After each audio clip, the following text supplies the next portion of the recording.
Hi everyone. आज हम male reproductive system यानी कि नर प्रजनन तंत्र के बारे में पढ़ेंगे। ठीक है। जो नर प्रजनन तंत्र होता है वो क्या है, इंटरनल ऑर्गन और इसमें कुछ एक्सटर्नल ऑर्गन होते हैं। इंटरनल ऑर्गन का मतलब जो अंदर की तरफ होते हैं, जो हमें दिखाई नहीं देते, और एक्सटर्नल का मतलब क्या है, जो बाहर की तरफ होते हैं, जिन्हें हम देख सकते हैं। ठीक है। जो मेल रिप्रोडक्टिव सिस्टम है या नर प्रजनन तंत्र है उसको हमने दो पार्ट में डिवाइड कर दिया है। ठीक है।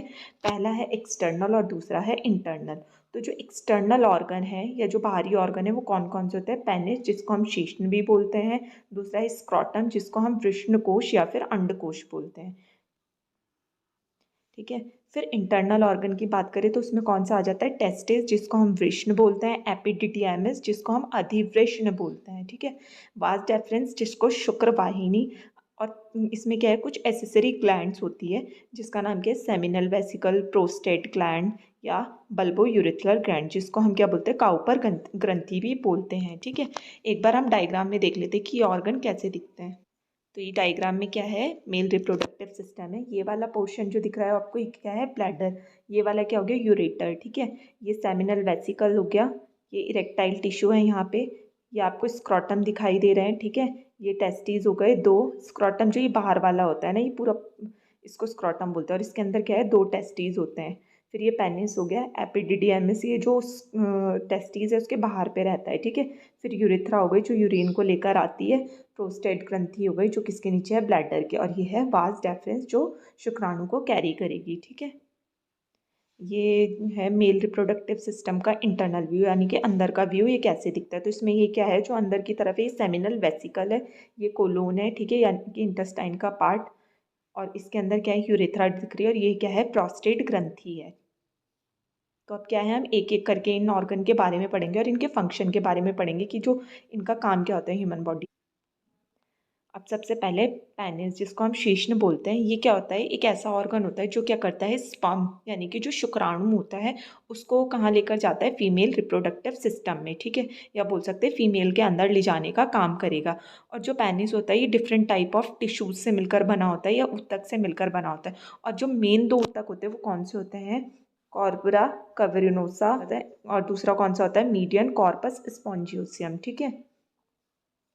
ये दो टिश्यूज़ होते हैं इसमें। जो ये टिश्यूज़ होते हैं ना, ये स्पॉन्जी टिश्यू होते हैं, मतलब कि स्मूथ टिश्यू होते हैं। जो क्या करते हैं, जब पेनिस, इन टिश्यूज़ का काम क्या होता है, वीर्य सेचन करना। ठीक है। या बोल सकते हैं ये स्पर्म को वीर्य सेचन करने में हेल्प करेंगे, या बोल सकते हैं इरेक्शन में भी हेल्प करेंगे। मतलब कि ये जो टिश्यूज़ होते हैं ना, ये क्या करते हैं, जब भी इजैकुलेशन होगा तो उस टाइम पे क्या करेंगे, एक तो सबसे पहले क्या करेंगे, ये पेनिस को हार्ड कर, रिगिड कर देंगे। ठीक है। रिग्ड करने के कारण क्या है, जो पेनिस है वो इरेक्ट हो जाएगा, जिसके कारण क्या है, वो स्पर्म को प्रोड्यूस करेगा या फिर वीर्य सेचन की प्रक्रिया को करेगा। ठीक है।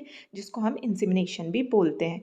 अब जो पेनिस है उसके पार्ट कौन कौन से होते हैं, जो मुंह वाला पोर्शन होता है उसको बोलते हैं हम ग्लंस। ठीक है। और जो ग्लंस होता है वो एक फोर्थ स्किन से कवर होता है। ठीक है। ये क्या करेगा, जो पेनिस के हेड है उसको कवर करके रखता है। फिर उसमें कॉर्पोरा होता है जो क्या है, स्पॉन्ज मतलब स्पॉन्जी लेयर होती है। ठीक है। तो ये क्या था, पेनिस। अब दूसरा ऑर्गन कौन सा हम डिस्कस करेंगे, स्क्रॉटम। स्क्रॉटम को क्या है, वृषणकोश भी बोलते हैं। ठीक है। वृषणकोश। जो स्क्रॉटम होता है ये क्या होता है, एक स्क्रॉटम क्या होता है, एक पाउच ऑफ स्किन होता है, मतलब हम बोल सकते हैं एक थैली के आकार का होता है, जो किस को कैरी करके रखता है, टेस्टिस को। ठीक है। ये कहाँ पे प्रेजेंट होता है, जो एब्डोमिनल वॉल है ना उसके लोअर पार्ट में प्रेजेंट होता है। एब्डोमिनल वॉल मतलब जो पेट का हिस्सा है उसके लोअर वॉल के पास प्रेजेंट होता है। ठीक है। इसमें दो टेस्टिस होते हैं। और जो स्क्रॉटम होता है ये क्या करता है, जो टेस्टिस होते हैं ना उनको प्रोटेक्ट यानी कि उनको सुरक्षा प्रदान करता है। साथ साथ जो स्क्रॉटम होता है उसका एक मेन काम और क्या होता है, ये क्या होता है, थर्मो रेगुलेटर का काम करता है, या बोल सकते हैं हम तापमान नियंत्रक का काम करेगा जब भी स्पर्म का फॉर्मेशन होगा। क्योंकि जो स्पर्म है ना उसको सर्वाइव करने के लिए कुछ टेम्परेचर, मतलब एक स्पेसिफिक टेम्परेचर की नीड होती है, तापमान की। वो कितना होता है, 35.35 डिग्री सेंटीग्रेड। ठीक है। अगर टेम्परेचर इससे ज़्यादा या कम होगा तो स्पर्म क्या है, डेथ हो जाएंगे और वो अपना फंक्शन नहीं कर पाएंगे। ठीक है। तो जो स्क्रॉटम है उसका मेन फंक्शन क्या होगा, एक तो ये टेस्टिस को प्रोटेक्ट करेगा, और दूसरा क्या करेगा, ये थर्मो रेगुलेटरी वर्क करेगा for the formation of sperm. तो ये था स्क्रॉटम। अब नेक्स्ट आ जाता है टेस्टिस जिसको हम क्या बोलते हैं, वृषण। ये क्या है, नंबर में दो होते हैं और किसके अंदर रहते हैं, स्क्रॉटम के वृषण कोश के अंदर। अब ये क्या है, ओवल शेप के होता है, अंडाकार। ठीक है। और इनका काम क्या होता है, शुक्राणु को प्रोड्यूस करना, मतलब शुक्राणु को निकालना, और दूसरा क्या होता है, हार्मोन टेस्टोस्टेरोन को प्रोड्यूस करना। टेस्टोस्टेरोन का काम क्या होता है, ये जो मेल्स होते हैं उनमें सेकेंडरी सेक्सुअल कैरेक्टरिस्टिक्स को डेवलप करने में हेल्प करता है, या हम टेस्टोस्टेरोन को मेल सेक्स हार्मोन भी बोल सकते हैं, ठीक है, या बोलते हैं। फिर जो टेस्टिस होता है वो 4.5 सेंटीमीटर लॉन्ग होता है, ठीक है, और स्मूथ होते हैं ये ना, बहुत स्मूथ, ठीक है। और जो इसकी विड्थ होती है वो कितनी होती है, 2 सेंटीमीटर, और थिकनेस कितनी होती है, 3 सेंटीमीटर। अब जो ये टेस्टीज है ये क्या होता है, टाइटली कॉइल्ड, मतलब इसमें क्या है, कुछ स्ट्रक्चर प्रेजेंट होता है, और जो क्या है बहुत ही टाइटली कॉइल्ड होता है एक दूसरे के साथ, ठीक है। इनको हम क्या बोलते हैं, सेमिनिफेरस ट्यूब्यूल्स, ठीक है, या बोल सकते हैं वीर्यो उत्पादक नलिका। ये डायग्राम दिख रहा है ना, इस डायग्राम में ये क्या है, टेस्टीज है। अब टेस्टिस के अंदर क्या है, आपको ये जो कॉइल्ड, मतलब गुच्छे की तरह टिश्यूज दिखाई दे रहे हैं, इसी को हम क्या बोलते हैं, सेमिनिफेरस टिब्यूल्स, या फिर वीर्योत्पादक नलिका। और ये जो टिब्यूल्स होते हैं ना, ये किस में हेल्प करेंगे, पहले शुक्राणु जनन में, ठीक है। अब जो टेस्टिस होता अब जो टेस्टिस होता है उसका काम भी क्या होता है, स्पर्मेटोजेनेसिस करना, या बोल सकते हैं शुक्राणु जनन, मतलब कि जो स्पर्म है वो अपना उसका डेवलपमेंट कैसे होगा, उस प्रोसेस को हम क्या बोलेंगे, शुक्राणु जनन, ठीक है। आगे हम डिटेल में भी पढ़ लेंगे इसको, या बोल सकते हैं हम शुक्राणु के विकास की, शुक्राणु कोशिका होते हैं जो ये स्पर्म सेल होते हैं, उसकी विकास की प्रक्रिया को हम क्या बोलेंगे, स्पर्मेटोजेनेसिस, ठीक है। इसमें क्या होगा, जो स्पर्मेटोजोआ होता है यानी कि मेल गैमेट या मेल शुक्राणु, वो किस में डेवलप हो जाता है, जर्म सेल, बीज कोशिका में, या फिर सेक्स सेल में। अब वो सेक्स सेल में कन्वर्ट होगा तभी क्या है, वो फीमेल अंडाणु के साथ क्या है, या ओवम के साथ फर्टिलाइजेशन करके एम्ब्रियो बनाएगा, ठीक है। अब नेक्स्ट डिस्कस करेंगे हम एपिडिडियामिस के बारे में। एपिडिडियामिस को हम अधिवृष्ण भी बोलते हैं, ठीक है, और ये कैसे शेप का होता है, शी शेप का, ठीक है। और ये 6 मीटर लॉन्ग होता है, अगर इसकी लंबाई की बात करें तो ये कितना होगा, 6 मीटर लॉन्ग। और ये प्रेजेंट का होता है, ये जो टेस्टिस होता है ना उनके पीछे प्रेजेंट होता है, इसलिए इसको क्या बोला, अधिवृष्ण। और ये क्या है, किससे जुड़ा रहता है, जो वास डेफरेंस होती है शुक्रवाहिनी उसके साथ जुड़ा रहता है। इसका काम क्या होता है, ये क्या करेगा, स्पर्म को स्टोर भी करेगा और उसको ले जाने का काम भी करेगा, या उसको कैरी भी करेगा स्पर्म को। और इसका एक मेन फंक्शन और क्या होता है, ये क्या करता है, स्पर्म के मैचुरेशन में या फिर स्टोरेज में भी हेल्प करेगा। मैचुरेशन का मतलब क्या है, जो स्पर्म है उसको परिपक्व होने के लिए, जिससे क्या है वो फर्टिलाइज कर सके, ठीक है। अब नेक्स्ट पढ़ेंगे हम वास डेफरेंस, जिसको हम शुक्रवाहिनी भी बोलते हैं। अगर शुक्रवाहिनी की लंबाई की बात करें तो ये कितना होता है, 40 सेंटीमीटर लॉन्ग होता है। ये क्या होते हैं, थिन टिब्यूल्स होते हैं, मतलब कि पतली नली होती है, जो कहाँ से स्टार्ट होती है, एपिडिडियामिस से, और कहाँ तक जाती है, यूरिथ्रा ऑफ मैनिस, मतलब कि जो यूरिथ्रा है वहाँ तक जाती है, ठीक है। एक बार डायग्राम में देख लेंगे।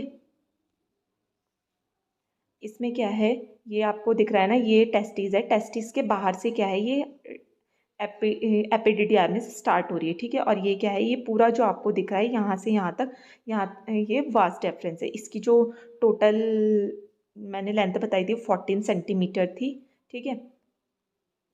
अब अगर वास डेफरेंस की फंक्शन की बात करें तो ये क्या करता है, ट्रांसपोर्ट करने का काम करता है, किसको, स्पर्म। जो वास डेफरेंस होती है क्या करेगी, शुक्राणु को एपिडिडियामिस से लेकर जाएगी, और वास डेफरेंस मतलब वास डेफरेंस क्या करेगी, एपिडिडियामिस से कैरी करेगी और उसको कहाँ पर लेकर जाएगी, पेनिस में, जिससे क्या है, जो शुक्राणु है, मतलब हम बोल सकते हैं ये जो शुक्राणु का ट्रैवल होता है ना, ये ट्रांसपोर्टेशन होता है जितना भी, वो किसके थ्रू होता है, वास डेफरेंस के थ्रू, ठीक है। और ये हेल्प किस में करता है, इजैकुलेशन में। जब permanent method of sterilisation use करते हैं, यानी कि हम जब पुरुष नसबंदी करते हो तो उसमें हम क्या करते हैं, इन्हीं वास डेफरेंस को काट के क्या है, बांध देते हैं, जिससे क्या होगा, जो शुक्राणु है या जो स्पर्म है वो क्या है, आगे नहीं जा पाएगा, और आगे नहीं जाएगा तो वो क्या है, फीमेल के जो रिप्रोडक्टिव ऑर्गन है उसमें इम्प्लांट नहीं हो पाएगा। और इससे क्या, इसको हम क्या है, permanent method of male sterilisation भी बोलते हैं, या फिर और इसको क्या बोलते हैं हम, वसेक्टमी, ठीक है। अब जो मेल रिप्रोडक्टिव सिस्टम होता है उसमें कुछ एसेसरी ग्लैंड, या हम बोल सकते हैं कुछ ज़रूरी ग्लैंड्स होती है, जिनका काम क्या होता है, ये क्या करती है, इनका काम क्या होता है, ये कुछ फ्लूइड्स को सिक्रीट करती है, ठीक है, जो किस में हेल्प करेगा, स्पर्म को एनर्जी प्रोवाइड करेगा, या उसको न्यूट्रिशन भी दे सकता है, साथ में क्या करेगा, उसकी मोटिलिटी में भी हेल्प करेगा। इसमें पहला आता है सेमिनल वेसिकल, ठीक है। अगर सेमिनल वेसिकल की बात करें तो ये एक सैक लाइक स्ट्रक्चर होगा, सैक मतलब कि एक वाटर की थैली की तरह एक स्ट्रक्चर होगा जो किससे कनेक्ट होगा, वास डेफरेंस से, ठीक है। और ये क्या है, जो ब्लैडर होता है उसके साइड में प्रेजेंट होगा और इसका काम क्या होता है, ये स्टिकी येलो फ्लूइड को कंटेन करेगा, ठीक है। इस ये क्या करता है, एक स्टिकी येलो फ्लूइड को निकालता है जिसमें क्या होता है, फ्रक्टोज होता है। और ये फ्रक्टोज ही क्या है, फ्रक्टोज किसका फॉर्म है, कार्बोहाइड्रेट का, ठीक है। तो ये क्या करेगा, जो स्पर्म है उसको एनर्जी प्रोवाइड करने का काम करेगा in the form of fructose, ठीक है। जिससे क्या होगा, जो स्पर्म है वो क्या है, ट्रैवल कर सके या अपनी मोटिलिटी को मेंटेन कर सके। तो ये क्या था, सेमिनल वेसिकल। अब नेक्स्ट है प्रोस्टेट ग्लैंड, जिसको हम पुरुष ग्रंथि भी बोलते हैं, ठीक है। इसको हम ये इसका जो शेप होता है वो कैसा था, वॉलनट का, वॉलनट जैसा, या फिर बोल सकते हैं अखरोट की तरह इसका स्ट्रक्चर होता है। और ये कहाँ पर उपस्थित होता है, यूरिनरी ब्लैडर ब्लैडर के नीचे और रेक्टम के सामने, ठीक है। अब जो प्रोस्टेट ग्लैंड होता है उसमें ना 20 से 30 लोब्स प्रेजेंट होते हैं, ठीक है। और ये लोब्स क्या है, यूरेथ्रा में ओपन होते हैं और क्या करते हैं, प्रोस्टेटिक फ्लूइड को प्रोड्यूस करते हैं, ठीक है। अब जो ये प्रोस्टेटिक फ्लूइड होता है ये वाइटेस्ट कलर का होता है, ठीक है। और 30% of total volume of sperm को कैरी करते हैं। ये बोल सकते हैं जो स्पर्म होता है ना उसका जो 30% पार्ट होता है वो किस फ्लूइड का बना होगा, प्रोस्टेटिक फ्लूइड का, ठीक है। जो कि कैसे कलर का होता है, वाइट। अब जो ये प्रोस्टेट ग्लैंड होता है इसका काम क्या होता है, ये क्या करेगा, जो वजाइनल सिक्रीशन होते हैं रिप्रोडक्शन के टाइम पे वो कैसे होता है, एसिडिक, ठीक है। तो जो ये प्रोस्टेटिक ग्लैंड से जो प्रोस्टेट फ्लूइड निकलता है ये क्या करेगा, जो वजाइनल सिक्रीशन है उसको न्यूट्रलाइज कर देगा। अब जब न्यूट्रलाइज कर देगा तो क्या है, तभी फर्टिलाइजेशन हो पाएगा। अगर क्योंकि जो स्पर्म है, स्पर्म को कैसे, स्पर्म का जो पीएच होता है वो कैसा होता है, एल्कलाइन 6.0 या 6.5, या फिर हम इसको 6.9 तक भी ले सकते हैं, ठीक है। तो ये क्या करेगा, अगर ऐसे अगर वजाइनल सिक्रीशन क्या है, एसिडिंग रहेंगे तो स्पर्म क्या है, मर जाएगा, मतलब डेथ हो जाएगी उसकी वहीं पे। तो आगे क्या है, फर्टिलाइजेशन का प्रोसेस नहीं हो पाएगा। तो ये क्या करेगा, जो प्रोस्टेटिक फ्लूइड होता है, जो वजाइनल का सिक्रीशन होता है उसको क्या कर देगा, न्यूट्रलाइज कर देगा, न्यूट्रल कर देगा। जिसके कारण क्या है, कोइटस के टाइम पे, या बोल सकते हैं जिस टाइम पे इंटरकोर्स हो रहा है उस टाइम पे जो फर्टिलाइजेशन का प्रोसेस है हो जाए, ठीक है। मतलब कि जो स्पर्म है वो क्या है, ट्रैवल कर सके आगे और जो फर्टिलाइजेशन का प्रोसेस है उसको कंप्लीट कर सके, निषेचन के प्रोसेस को कंप्लीट कर सके। अब लास्ट ग्रंथि है बल्बो यूरिथ्रल ग्लैंड, ठीक है। ये क्या है, पी शेप की होती है। ये आप डायग्राम में भी देख सकते हैं। ये क्या है, प्रोस्टेट ग्लैंड है। जो ये वाला पोर्शन है ना ये प्रोस्टेट ग्लैंड है, लेकिन प्रोस्टेट ग्लैंड के अंदर भी क्या है, छोटे दो स्ट्रक्चर दिखाई दे रहे हैं जिसको हम क्या बोलते हैं, बल्बो यूरिथ्रल ग्लैंड या बल्बो यूरिथ्रल ग्रंथि। अब जो इसकी लोकेशन है ये कहाँ पे होती है, यूरिथ्रा, ये side of the membranous urethra, urethra के पास प्रेजेंट होती है। और ये क्या करती है, एक विस्कस फ्लूइड को, विस्कस मतलब कि गाढ़े फ्लूइड को निकालती है, जो क्या करेगा, नरिशमेंट प्रोवाइड करेगा स्पर्म को, ठीक है। और साथ में क्या करेगा, लुब्रिकेट करेगा स्पर्म को, ठीक है। अगर स्पर्म लुब्रिकेट होगा तभी क्या है, वो अपनी जो मोटिलिटी है या बोल सकता है अपनी चलने की क्षमता है उसको मेंटेन कर सकता है, ठीक है। अगर क्या है, स्पर्म ड्राई होगा तो क्या है, वो अच्छे से अपनी मोटिलिटी को मेंटेन नहीं कर पाएगा। और दूसरा काम क्या होता है, ये बल्बोयूरिथ्रल ग्लैंड का, ये क्या करती है, जब ना इजैकुलेशन करता है ना उससे पहले क्या होगा, यूरिथ्रा का काम क्या होता है, ये क्या करेगा, जो यूरिन है उसको लेकर आता है और क्या है, स्क्रेट आउट करने में हेल्प करेगा। तो यूरिन कैसा होता है, एसिडिक होता है, ठीक है। तो उसके कारण क्या है, जो यूरिथ्रा है ना वहाँ का नेचर भी कैसा है, एसिडिक। तो ये फ्लूइड क्या करेगा, बल्बोयूरिथ्रल, वहाँ के जो पीएच है उसको मेंटेन करेगा और कैसा कर देगा, एसिडिक से न्यूट्रल, ठीक है, बिफोर द इजैकुलेशन, ठीक है। अब नेक्स्ट टॉपिक है शुक्राणु, ठीक है। या इसको हम क्या बोलते हैं, स्पर्म। अगर स्पर्म की लाइफ स्पान की बात करें कि इसकी जो जीवन काल होता है वो कितना होता है, 48 से 72 आवर। मतलब कि हम बोल सकते हैं जो पूरा फर्टिलाइजेशन का प्रोसेस होगा वो कितने में होगा, 48 टू 72 आवर। क्योंकि जो 72 आवर है उसके बाद क्या है, स्पर्म है डाई हो जाता है। फिर स्पर्मेटोजेनेसिस, स्पर्मेटोजेनेसिस का मतलब क्या होता है, फॉर्मेशन ऑफ स्पर्म। मतलब कि स्पर्म के बनने को हम क्या बोलते हैं, स्पर्मेटोजेनेसिस, या फिर हम इसको क्या बोल सकते हैं, शुक्राणु जनन। ये कौन कितने डे में होता है, 61 डे में कंप्लीट हो जाता है, ठीक है। अब अब मैंने आपको पहले भी बताया था कि फ्रक्टोज था, जो सेमिनल वेसिकल से फ्लूइड निकल रहा था। तो अगर क्वेश्चन आ जाए कि कार्बोहाइड्रेट प्रेजेंट इन सीमन, की सीमन में कौन सा कार्बोहाइड्रेट प्रेजेंट होता है, तो कौन सा होता है, फ्रक्टोज। अगर स्पर्म की बात करें तो स्पर्म होता क्या है, स्पर्म क्या है, एक स्पर्मेटोजोआ होता है, स्पर्मेटोजोआ जो किस में प्रेजेंट होता है, मेल रिप्रोडक्टिव सेल में। स्पर्मेटोजोआ का मतलब क्या होगा, जो स्पर्म या फीमेल मेल गैमेट जो कहाँ किसके साथ फ्यूज़न करेगा या किसके साथ फर्टिलाइज करेगा, फीमेल गैमेट के साथ। अब जो स्पर्म होता है इसके स्ट्रक्चर की बात करें तो जो स्पर्म है उसका क्या है, हेड होगा, ठीक है। इसमें क्या है, हेड होती है, एक्रोजोम लेयर होगी, ठीक है, ये नेक होती है, और नेक से जो नीचे की तरफ होता है इसी में क्या है, माइट्रोकॉन्ड्रिया प्रेजेंट होती है, और हेड में क्या होता है, इसके न्यूक्लियस प्रेजेंट होता है। ये टेल हो गई, ठीक है। और जो स्पर्म होता है ना उसका जो पूरी बॉडी होती है ना वो किससे कवर रहती है, प्लाज्मा मेम्ब्रेन से। अब जो हेड होता है ना वो लार्जेस्ट पार्ट होता है, वो क्या करता है, न्यूक्लियस को कंटेन करेगा, या बोल सकते हैं हम डीएनए होता है इसमें, ठीक है।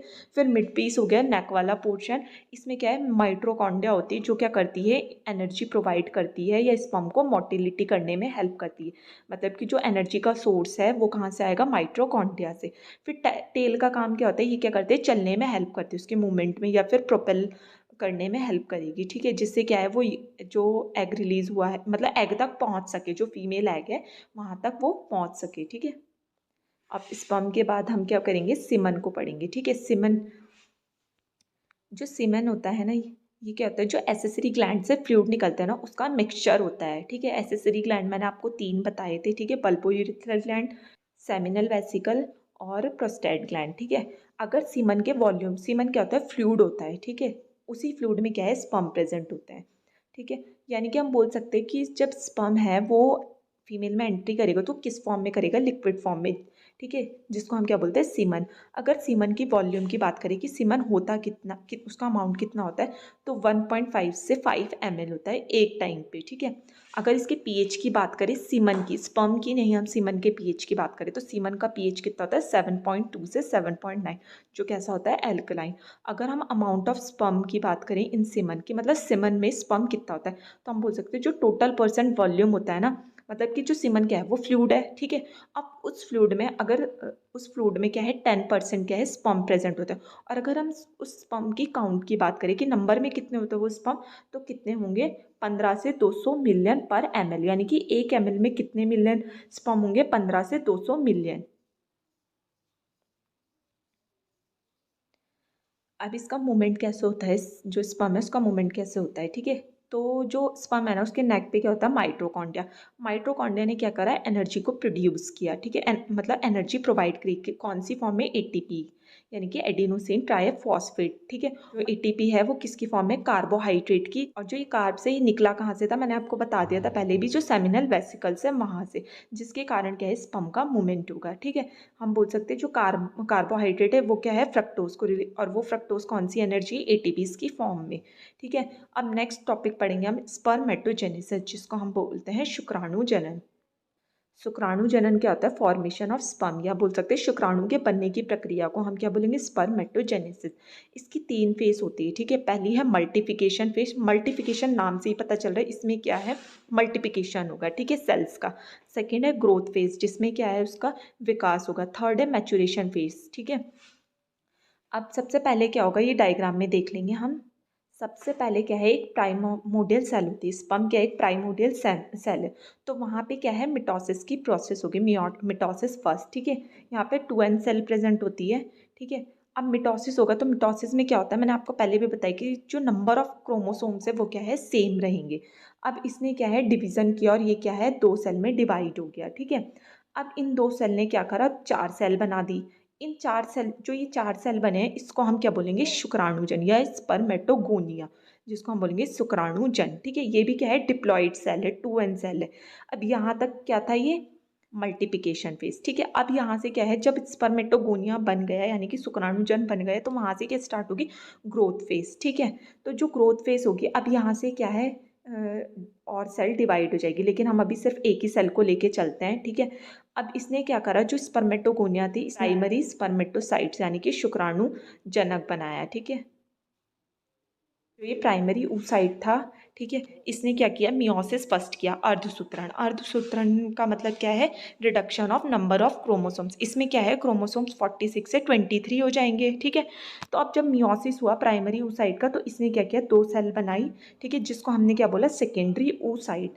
अब ये सेकेंडरी oocyte क्या करेगी, हर एक सेल फिर से डिवाइड हो जाएगी और क्या बनाएगी, 2 सेल बनाएगी, यानी कि हम बोलेंगे कि जो सेकेंडरी oocyte है, एक सेकेंडरी oocyte कितने 4 स्पर्म बना रहा है, ठीक है। तो 4 × 4 टोटल कितने, एक टाइम पे कितने स्पर्म बने, 16 स्पर्म बने, ठीक है।